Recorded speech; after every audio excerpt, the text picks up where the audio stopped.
Hey guys, welcome back to my channel. Today I'm going to be sharing all of my top favorite makeup from 2024. I have high-end and drugstore. I figured I would just combine it into one video instead of doing two separate videos. So I hope you enjoy this longer video for today. Grab a snack and a drink. I have so much makeup to talk about and let's go ahead and get into it. Okay, so starting off with primers.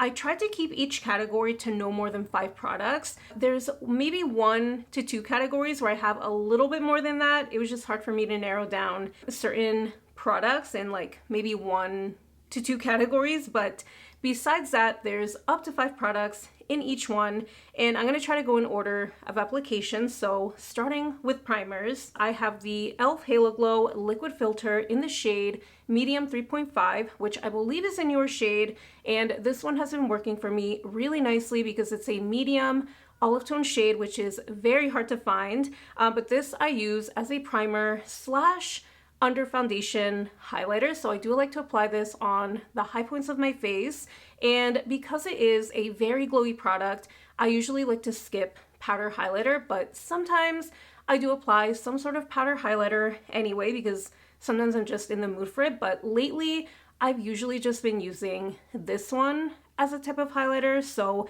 very pretty product, very glowy.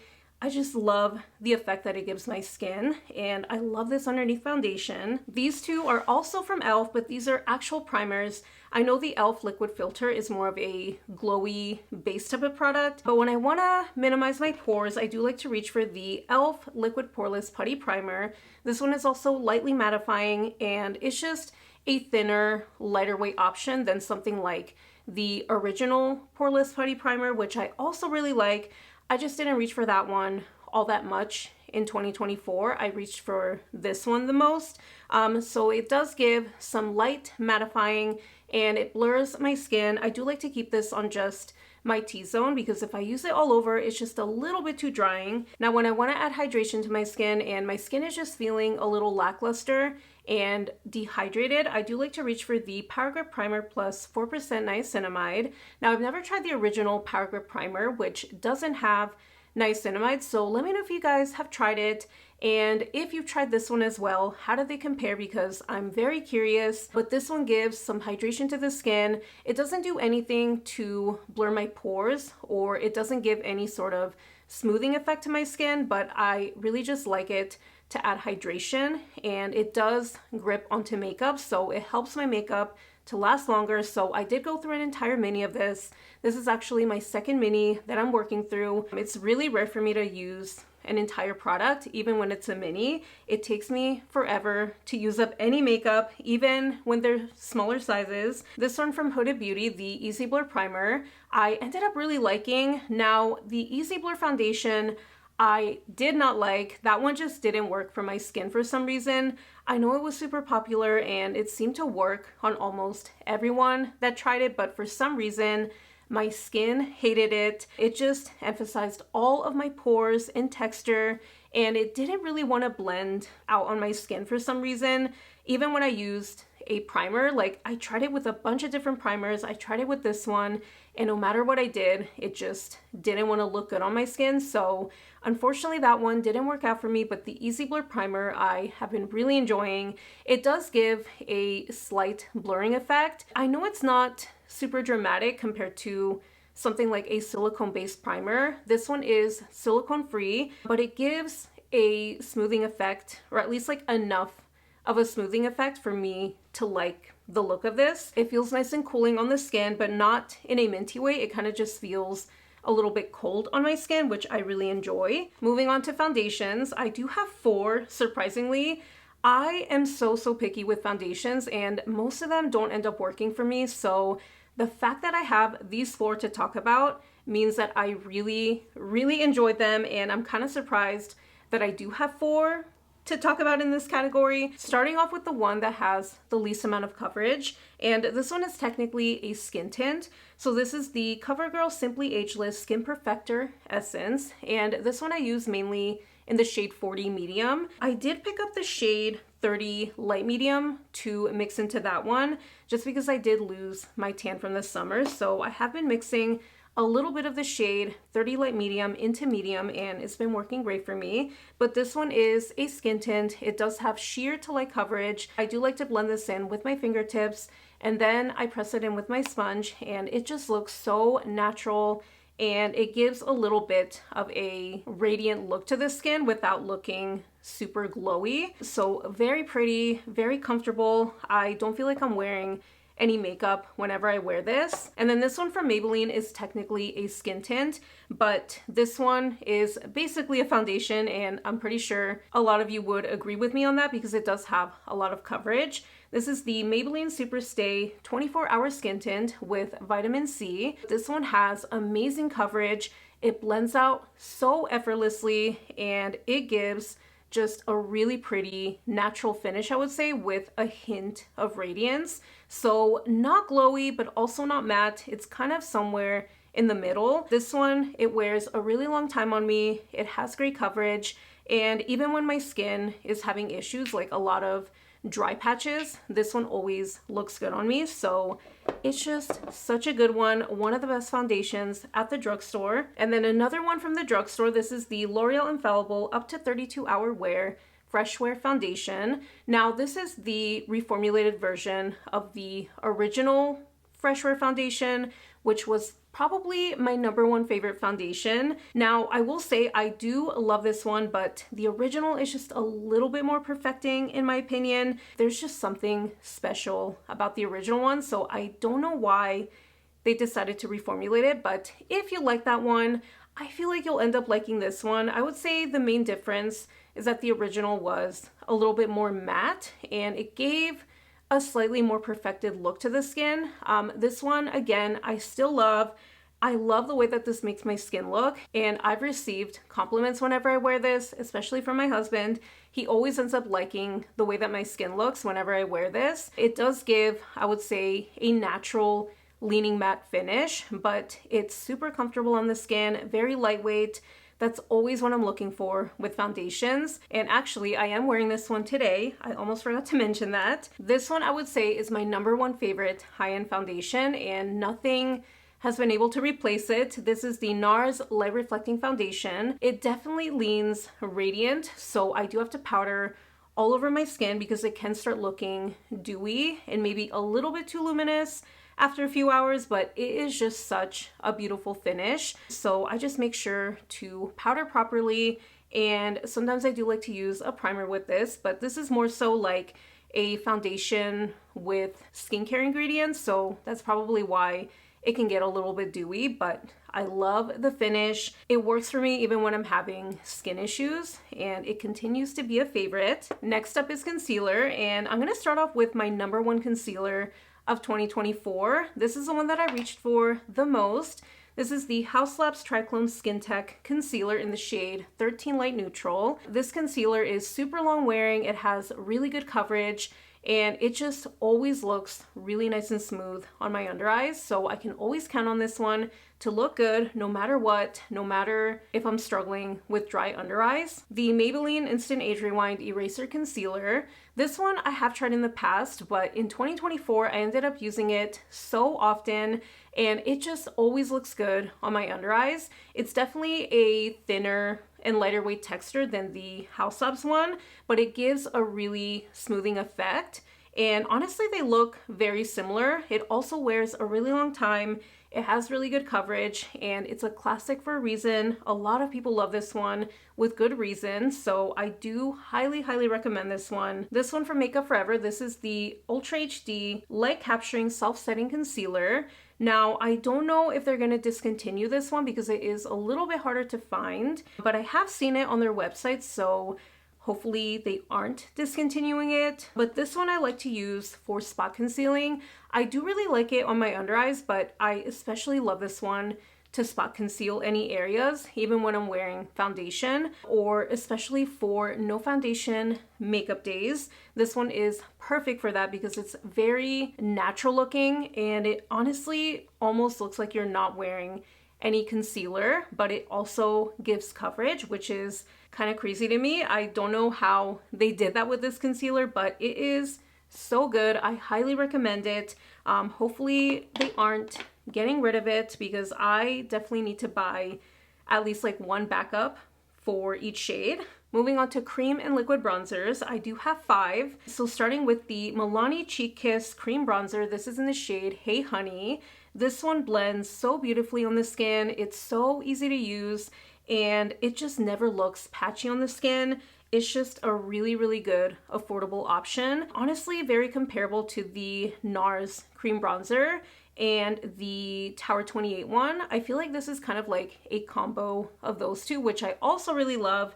Those have been longtime favorites, but I didn't really want to include them in this category because I didn't use them quite as much as the other ones I'm going to be talking about. But just know that those are still favorites. I still reach for them. I ended up using other ones even more than those. The Makeup by Mario Soft Sculpt Transforming Skin Enhancer. Now this one, when I first tried it, I did pick it up during the Sephora savings event and I did do a try on video, but this one was a little bit too balmy for my liking and I felt like it was just a little bit too sticky. But by the second time that I tried it, it wasn't as sticky for some reason. I feel like maybe the product did dry out a little bit, but in a good way. It actually helped the product.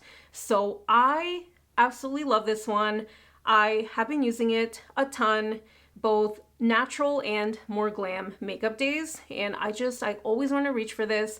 It blends out so easily. It's probably one of the most blendable cream bronzers in my collection. It's so effortless and it is just such a beautiful product. I can't believe it took me so long to try it. And then this one also from Makeup by Mario, this is the Soft Sculpt Bronzing and Shaping Serum. Now I have compared these side by side and honestly, I can't pick a favorite. I like them both equally, I would say, which I never thought I would say because I've been loving the Shaping Serum for a while now.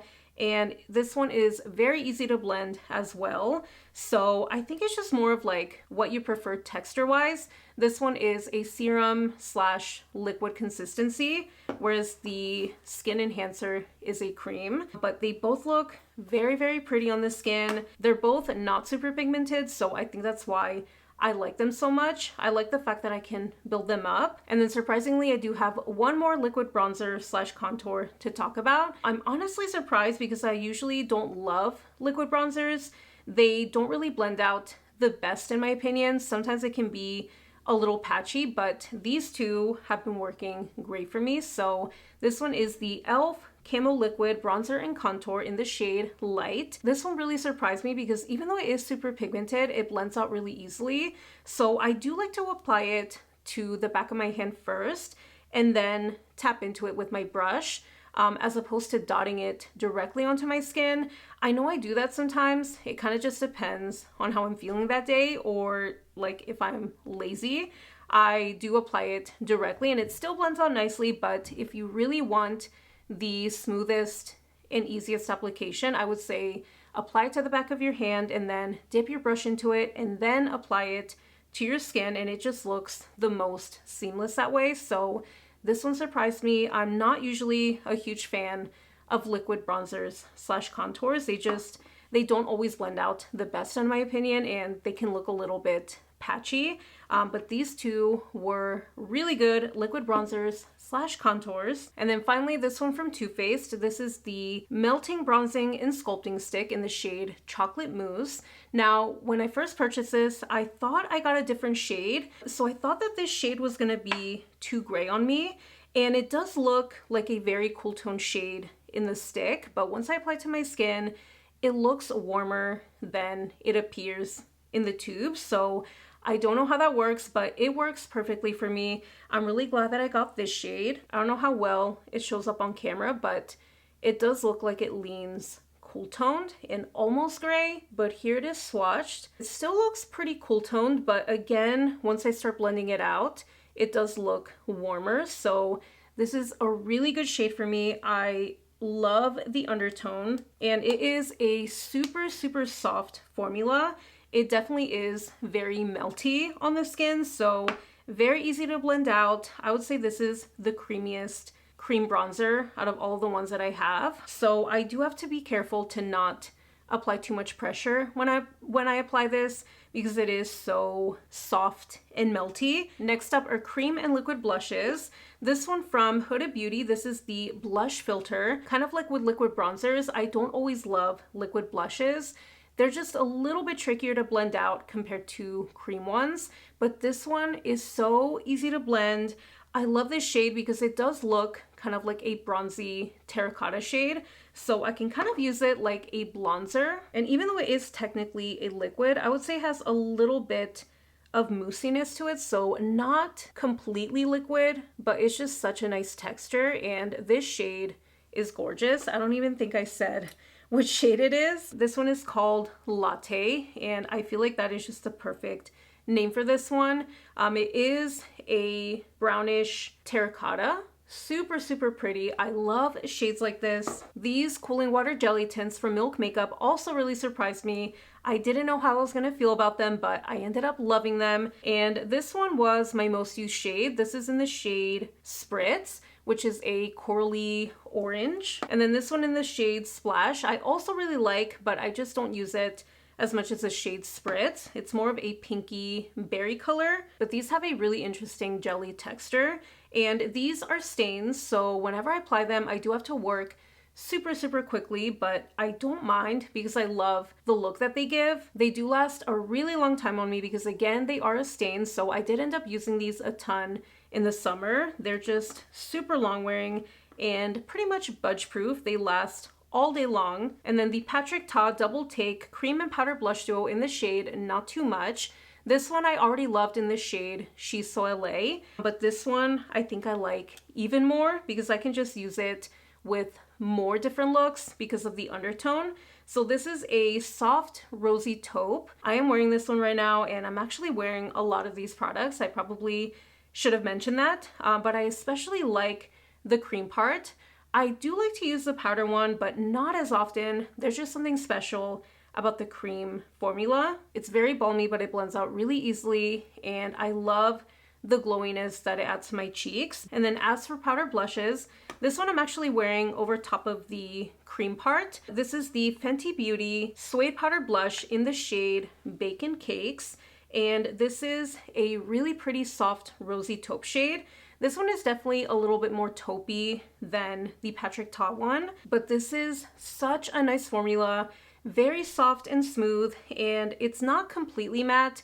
I would say it does have a slight hint of glow, but it's also not a glowy blush, if that makes sense. It kind of just looks more like a satin blush. So very pretty finish. I love combining this one with the cream part in the Not Too Much duo. That's actually what I have on today. I think I already mentioned that, but such a beautiful combo. And then I do have a few more powder blushes, but these are all Drugstore.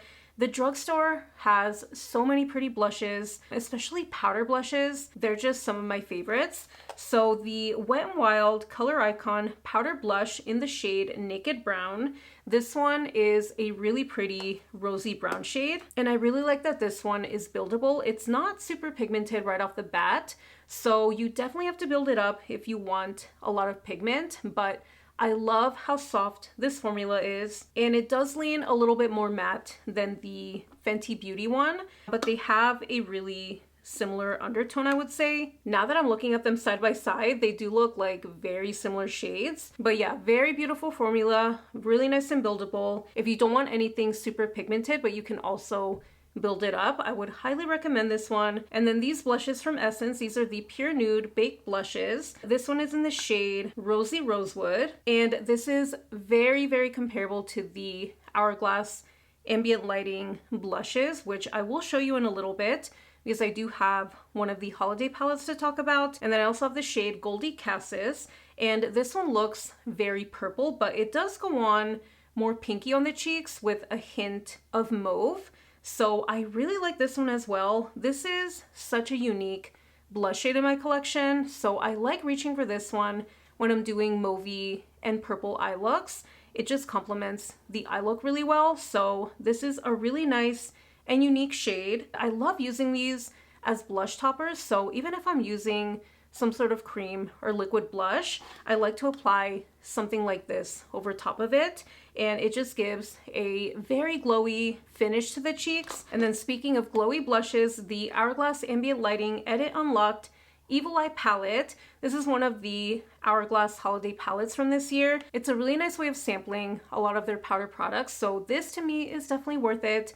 I've been getting a ton of use out of it, and I don't regret my purchase, even though it is super pricey. But I use every single shade whenever I use this palette, or at least most of the time. And when I use the blushes, I like to dip back and forth between all of them, so I kind of just mix all the blush shades in here. The powder bronzer is super pretty and luminous, and I love the finishing powder. The highlight is beautiful. I have no complaints about this face palette. But again, if you're looking for baked glowy blushes, these from Essence are definitely worth a try. They're very comparable to the ones in the Hourglass palettes. And actually the shade Rosy Rosewood, I would say, is very similar to the brighter blushes in the Hourglass one. I'm gonna try to hold them up side by side, but as you can see, they do have a very similar undertone. As far as powder highlighters, I only have two just because I don't use a powder highlighter as often as I used to, but whenever I wanted to use one, these are the two that I ended up reaching for the most in 2024. So this one from Sephora Collection, this is the Colorful Luminizer, and this one is in the shade Sparkling Honey, and this is a gorgeous champagne highlighter shade with a hint of pinkiness, so not completely champagne. I do see a little bit of a pinkiness to it. Again, I don't always reach for a powder highlighter, but this is one of the ones that I do like reaching for. And then this one from Give Beauty, this is the Check My Glow Multi-Dimensional Illuminating Highlighter. Now this one, I love the packaging, but it's also a very versatile highlighter because you get a few different shades in here. So depending on the look that I'm doing, sometimes I like to mix all of them. And if I'm doing more of a pinky look, I do like to focus on the pinky shades in the palette. But if I'm doing more of a warm look, I do like to reach for the warmer shades. Okay, time for my favorite setting powders. Now, as far as a pressed powder, this is the only one that I have to talk about because I'm super picky with pressed powders. They usually don't end up working for me as well as a loose setting powder, but this one is the best under eye setting powder that I've tried as far as a pressed one. This is the e.l.f. Prime and Stay Finishing Powder in the shade Fair/Light. And this one I actually have hit pan on, which is very exciting. Hopefully the camera will pick up on it. But this powder, I believe, is only $4, which is one of e.l.f.'s most affordable products. This is a really good under eye setting powder. That's the only thing that I use it for. I don't use it all over my skin because it is a lighter shade, but it looks really smooth on my under eyes and it sets my concealer really nicely. So it's a holy grail product for me. I can't even talk. Now, as far as loose setting powders, I do have two to talk about. The Huda Beauty Easy Bake Setting Powder in the shade Pound Cake. This one I like to use mainly in my T-zone because it is so heavy duty. So this does a really good job at controlling my oils. It blurs the skin really nicely, and it is just one of the most perfecting powders that I've tried. This to me gives like a filter effect. So very heavy duty. I love it when I want to make my makeup last all day long. And then this one from Makeup by Mario. This is the Surreal Skin Soft Blur Setting Powder in the shade Too Neutral Light. This one is definitely not as mattifying as the Huda Beauty one, and it's a little bit lighter in texture. But this one I do like to use all over my face, unlike the Huda Beauty one, which I mainly use in my T-zone. But this one sets my makeup really nicely. It mattifies, but it's not drying. And it is a talc-free powder, so I guess that's why it's a little bit lighter than the Huda Beauty one. And it does give kind of like a soft look to the skin. That's like the best way that I can describe this powder. It mattifies, but it also gives a soft sort of softening effect to the skin. So very pretty powder. Before I get into my favorite eyeshadow palettes of the year, I did want to mention the two eyeshadow primers that I use the most. So this one I would say is my #1 favorite. This is the Rare Beauty eyeshadow primer, and I like this one because it does give a little bit of coverage, not as mattifying as the other one that I'm going to be talking about. So it can crease up a little bit. I don't have the oiliest eyelids, but sometimes I do get a bit of creasing, but I do really like the way eyeshadow applies over top of this. I always find that my eyeshadows blend out really nicely over top of it.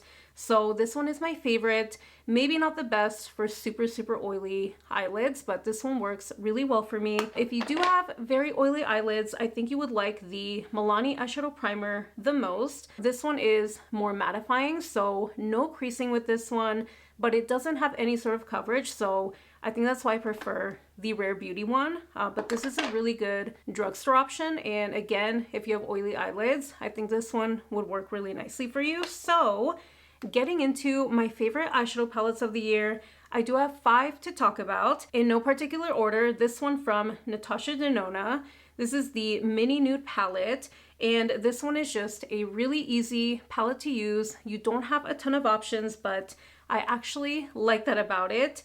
And this is just my perfect everyday palette. I feel like you get the perfect amount of shades in here to not have to think too much into an eye look, so everything just comes together really quick and easy, and you get a transition shade, you get a deeper one, and then you get 3 shimmer shades. And then I guess I might as well talk about the other 2 Natasha Denona palettes that I have. I just love her eyeshadow formula. I don't always love all of her palettes. Some color stories I like more than others, but these 2 larger palettes are some of my favorites from the brand. So this one is the Natasha Denona Golden Palette, and as the name says, it's a golden color story. So this one I ended up reaching for a lot in the summer. I like that nothing in here pulls extremely warm, so again, it's more of a neutral color story. So I don't know, I love this one. I love the packaging as well. I think it looks very unique. And the formula is the usual Natasha Denona formula, but actually even a little bit better. I feel like a lot of the mattes in here are even more blendable than some of the ones in her other palettes. And then the shimmers are gorgeous as well, so no issues with this formula. I love the very basic, almost monochromatic color story. And then the I Need a Nude palette. This one is a taupey color story. And this one has some of my favorite shimmers from Natasha Denona. I was reaching for this one for everyday looks because it is more of a taupey color story. So I think this one is beautiful. The shimmers in here are some of my favorites from Natasha Denona. These are truly some of the most beautiful shimmers from all of her palettes. I thought it was going to be a little bit too cool tone for me, but it works out really well for my skin tone. And then speaking of cooler tone palettes, this one from Makeup by Mario. This is the Ethereal Eyes Moonlight palette. Now this one is definitely more cool toned, I would say, than the Natasha Denona one. But you do get a little bit of neutral in there as well. So I was a little bit intimidated by this one when I first picked it up, but I really wanted to try it. I wanted to see for myself if I was gonna like it, and I ended up loving it. It really helped me to step outside of my comfort zone when it comes to eyeshadow looks, because I kind of fell into a rut with my eyeshadow palettes. I was doing the same kind of looks over and over again, but this one really helped me to get more creative. So I have been really enjoying this one, even though it is way outside of my comfort zone as far as a color story goes. You do get a matte blue in here, which is really, really good. I was very surprised by that one. The matte black is also really good, and you get a couple of transition shades. I would say this one is my most used matte shade out of the lighter ones. Now the shimmers in here are more so toppers, so they don't have a strong base to them. So for that reason, I've been really enjoying using this palette combined with this one from Huda Beauty. This is the Icy Nude palette, and I'm actually wearing both of these on my eyes today. I've been loving pairing these 2 palettes together. They complement each other so nicely. I really wasn't expecting to use these 2 together as often as I have been. Now this one is supposed to be Huda Beauty's final 18 pan palette, which is very sad to hear. I've been such a fan of her 18 pan palettes for the past few years. I do have a few of them in my collection, and they are some of my favorite palettes. So very sad to hear. I love the mattes in here, especially. The shimmers are gorgeous. They're very, very impactful, very glittery. This is definitely a glitter heavy palette. So if you like glitter, you're gonna like this palette. The mattes are very smooth, but this color story I think is beautiful. It is, I would say, mostly a cool tone color story. I've been getting really creative with my eye looks, at least compared to what I usually do. So again, I've been loving combining it with the Makeup by Mario one. For mascara, I do have 3 to talk about, and I would say this one is still my #1 favorite. This is the Rare Beauty Perfect Strokes Mascara. This one just gives the most volume and length out of the 3 that I have. It just looks the most dramatic. So this has been a favorite for the past few years. And then these 2 mascaras from Clio. 2024 was the first year that I tried anything from the brand Clio. I had heard really good things about their mascaras, but I finally tried them this year. I first tried this one in the volume and curling version.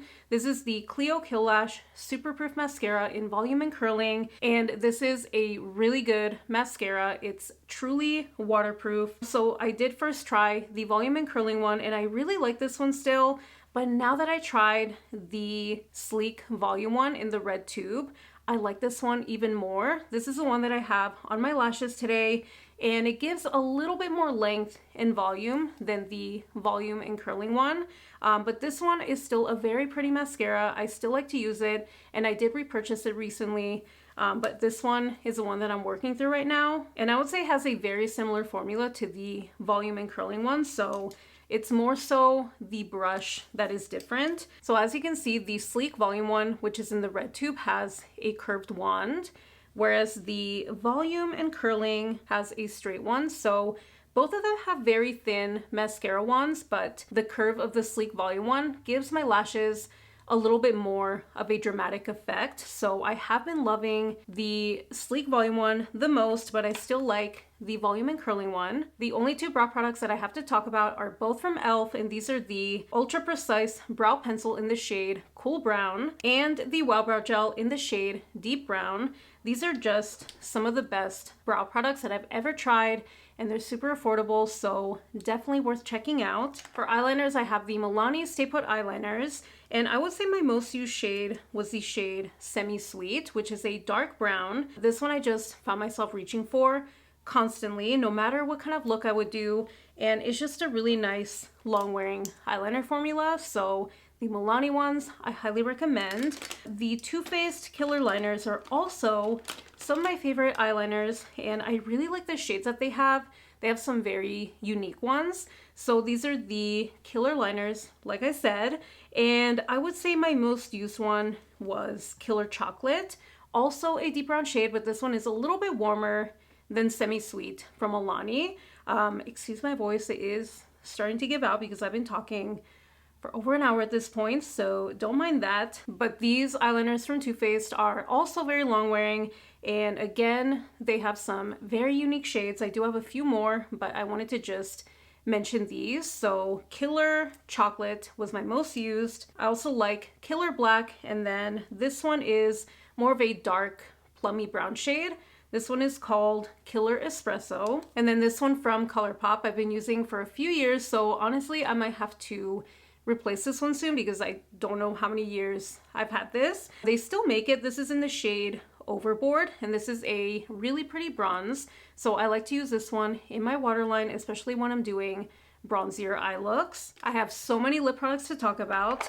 This little basket right here is full of all of my favorite lip products, so I'm gonna try to keep it brief and to the point. So starting off with lip liners, I was so impressed with these Makeout Club lip liners from Freck Beauty. These are truly some of the most long-wearing lip liners that I've ever tried.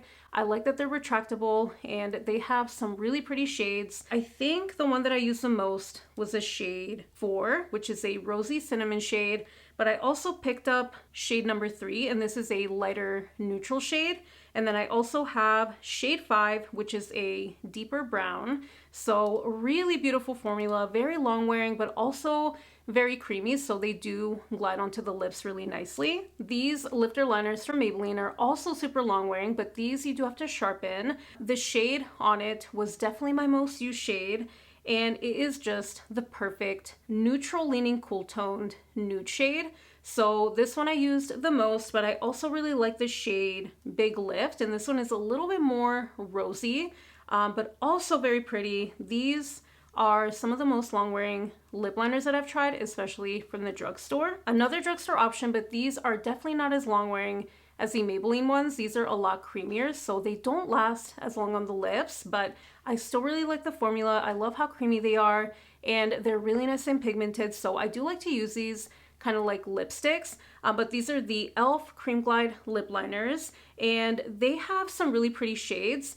My most used one was this one, but they don't have the shade names on them, unfortunately. I forget the name of the shade, but I'll put it up on the screen once I find it. So these, again, are super creamy, not as long wearing as the Maybelline ones, so I like using these more like lipstick slash lip liner, but they're only $2, I believe, so definitely the most affordable option out of all of the lip liners that I'm talking about today. The Sculpting Lip Pencil from Makeup by Mario, this one is in the shade Toasty, and I did have this one on my lips, but since I've been talking for such a long time and I've had my makeup on for a while now, it did almost completely fade. So this shade is super pretty. I love pinky brown shades like this. So this one I would say was my most used lip liner in all of 2024 out of all of the ones that I'm talking about today. This is by far my most used lip liner. The Anastasia Beverly Hills lip liner in the shade Deep Taupe. As the name says, it's a deep taupe shade, and this one I love almost as much as the Makeup by Mario one. But the Makeup by Mario I still prefer. It just glides on a little bit easier, but this shade is a beautiful deep taupe shade. And then the Makeup Forever Artist Color Pencils. The only shade that I used for most of 2024 was Anywhere Caffeine, but then I got a mini set during the Sephora Savings event, and I was able to try a few more shades. So I've been loving the shade Limitless Brown, which is a deeper brown shade, but Anywhere Caffeine is still my most used artist color pencil. Surprisingly, I only have one lipstick to talk about because all the other lip products that I'm mentioning are either lip oils or lip glosses, just because I have super dry lips. So a lot of lipsticks in my collection I didn't end up reaching for as much in 2024. But the one that I always ended up reaching for if I wanted to use a lipstick is the e.l.f. O Face Satin Lipstick in the shade Drive. And this is a beautiful satin finish. I love this pinky brown shade. So this was my most used lipstick in all of 2024, so much so that I didn't feel the need to talk about any other lipsticks. For lip oils, I have the e.l.f. Glow Reviver lip oils, and this one in the shade Honey Talks was one of my most used lip products. In general, this one I usually had in my purse, and I just love pairing it with all of the different lip liners that I used. Rose Envy is also a super pretty shade, but these are very hydrating, very comfortable. They give a cushiony feel to the lips, so I really love that lip oil formula. And then another lip oil from the drugstore, these are the Milani Fruit Fetish lip oils, and I actually finished a different shade during the year. I forget the name of the shade. I'm gonna have to look it up, but this one is the Honey Fig shade, which I really love. This is a warmer nude. And then this shade I think is limited edition, but this is in Black Cherry Vanilla, which is pretty much a black, but it leans more like plummy, so I can wear it. Compared to the e.l.f. Glow Reviver lip oils, these are a little bit thinner and not quite as cushiony on the lips. These have more of an actual lip oil feel, whereas the e.l.f. ones feel almost like a lip gloss. So both very hydrating and comfortable. I love both of them, and again, I usually keep one of them in my purse. The Haus Loves PhD Hybrid Lip Glaze. This one became my #1 favorite gloss in 2024. I could not put this one down, and I had to force myself to use some other ones, even some of my favorite ones, because I only wanted to use this lip gloss. It is such a nourishing and hydrating formula, so very pretty on the lips. It not only looks glossy, but it also hydrates really nicely, so it's just the perfect all-in-one lip product. Praline was my most used shade, but I also really like the shade Persimmon, which I do have in a mini. And then this one in Honey Shimmer is a really pretty nude glittery shade, but I think this one you can only get in a holiday set. The Lawless Forget the Filler Lip Plumping Line Smoothing Lip Gloss. This one I have in the shade George, which is a very pretty taupe. And this one gives a cooling sensation, so even though it technically is a plumping lip gloss, it doesn't sting on the lips. It just gives a minty cooling sensation, which I really like. And it is very glossy, very high shine, and it never gets stringy, which is one of my biggest complaints with some other lip glosses that I've tried, especially this year. And then finally, the last category is setting sprays. So the Milani Make It Last Original Setting Spray, this one has been a favorite for years. It's a little bit glowier than some other ones that I'm going to be talking about, but I love this one. It makes my makeup last all day long. I love the little bit of glow that this gives, and I actually went through a smaller bottle of this, so this one I recently purchased. It's such a good setting spray. The Charlotte Tilbury Airbrush Flawless Setting Spray. This one in the original scent is one of my go-tos, but I also have the White Tea of Bali one.